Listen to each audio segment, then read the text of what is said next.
Hi guys, don't worry, it's not your screen. It's really a man with hair in all the wrong places. These days, even the experts' advice on how best to deal with the coronavirus can be quite confusing. On the first week, they said that you shouldn't wear masks if you're healthy anyway. On the third week, they said wearing masks is proven to flatten the curve. On the first week, they said that the virus is not airborne. Just last week, they said that it's stable in the air for up to 3 hours. And just yesterday, I heard it's stable up to 8 hours. Scary. Scarier when we consider that even the experts cannot see. That everyone seems to just be following their noses. This expression of following our noses seems to be appropriate, especially at this time when we can't use our eyes to see what's in front of us. So the gospel 3 Sundays ago on the blind man was timely, as always, so timely.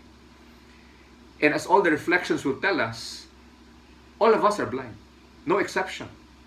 Whether it's spiritual blindness when we're living in a sinful lifestyle, or emotional blindness when we can't seem to empathize with another person's pain, or even simple mental blindness when we're not thinking straight. Nakorona yung utak. We're all blind, and we probably don't even need the Bible to tell us that. It's scientific fact. Johari's window. We all have a blind side. What others can see that we couldn't. Where the Bible does throw a curveball, it is the weird way that Jesus employs to heal the blind man. When he actually throws mud in the eyes of the blind man to heal him. John 9 goes, when Jesus had said this, he spat on the ground, made clay with his saliva, and smeared it on the eyes of the blind man. Smeared it. Parang nang-aasar pa. Smeared it. Of course, leave it to Jesus and his sleight of hand, right? And his powerful words. He just told the guy, you know what? Look, just wash it off with this water from Siloam and you'll be fine. And so the man did. And voila. Eyesight. Could it just be that this coronavirus is the mud that Jesus is smearing on my eyes? So that once I wash it off obediently with spiritual soap, that I can begin to see what I otherwise couldn't before Corona came along. Could it be that no matter how much I tried, that no matter even how much Jesus tried with trials and signs, that it was no longer possible for me to see if this Corona mud was not smeared on my eyes?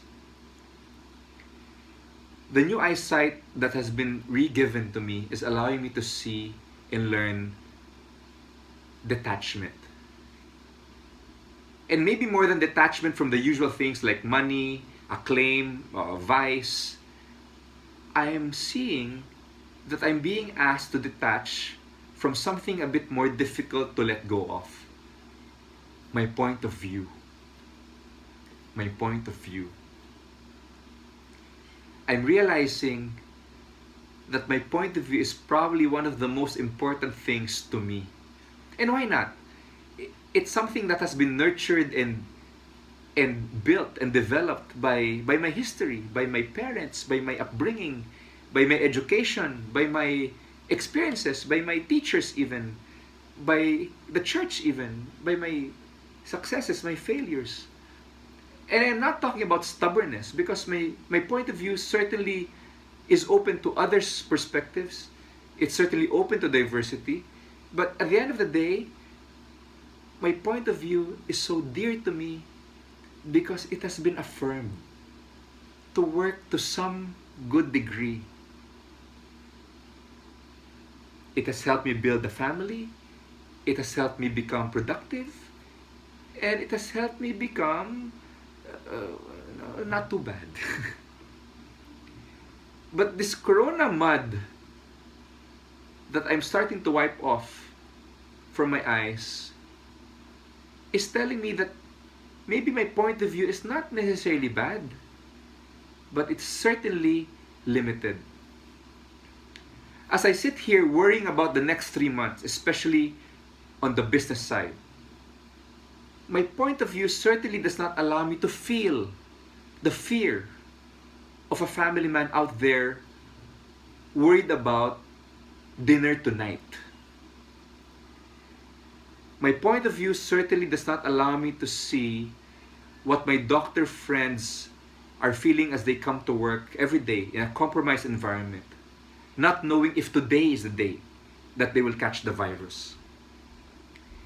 And while I don't share the majority's political leanings, if I may cite that example, my point of view certainly does not tell me in any way how a president or how a government is supposed to bring 100 million people across to the other side to survive this.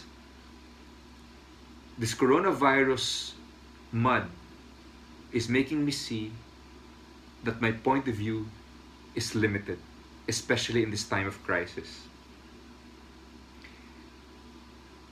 Like many of you, I am down on my knees. I cannot see.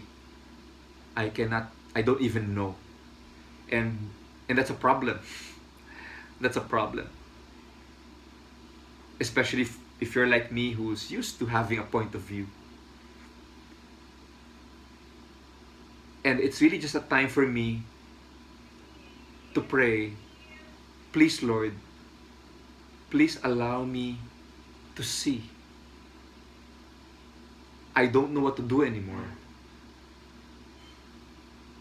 Just tell me what to do and I will do it. As the blind man just obeyed you as he went to Siloam to wash his eyes. I cannot see anymore, Lord. Please be my point of view. And I'm not talking about relinquishing leadership, right? And responsibility. Those are gifts. We need to exercise them. We need to use them. But maybe the next time I think I'm being single-minded and focused, maybe my wife thinks I'm being one-sided. Maybe the next time I think I'm being inspiring in my leadership, maybe my workmates think I'm being self-indulgent. Or maybe the next time I think I'm being supportive with my kids' sports, maybe they think I'm just living vicariously through them because I'll never be the athlete that they are, or I was never the athlete that they are. I don't know.